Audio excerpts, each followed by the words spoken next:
Wala. Sige.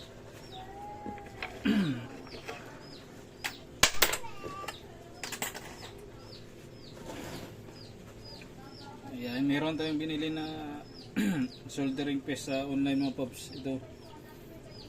Dun sa video niya. So maganda maganda magpakapit eh. Tingnan natin.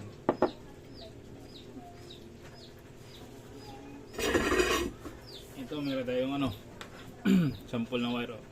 Medyo may corrosion ano. Tingnan natin kung legit ba talaga. Ito wala pang bawas oh. Tingnan natin.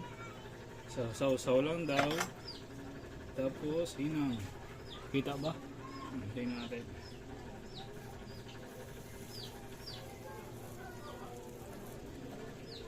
Naku, legit mga pops.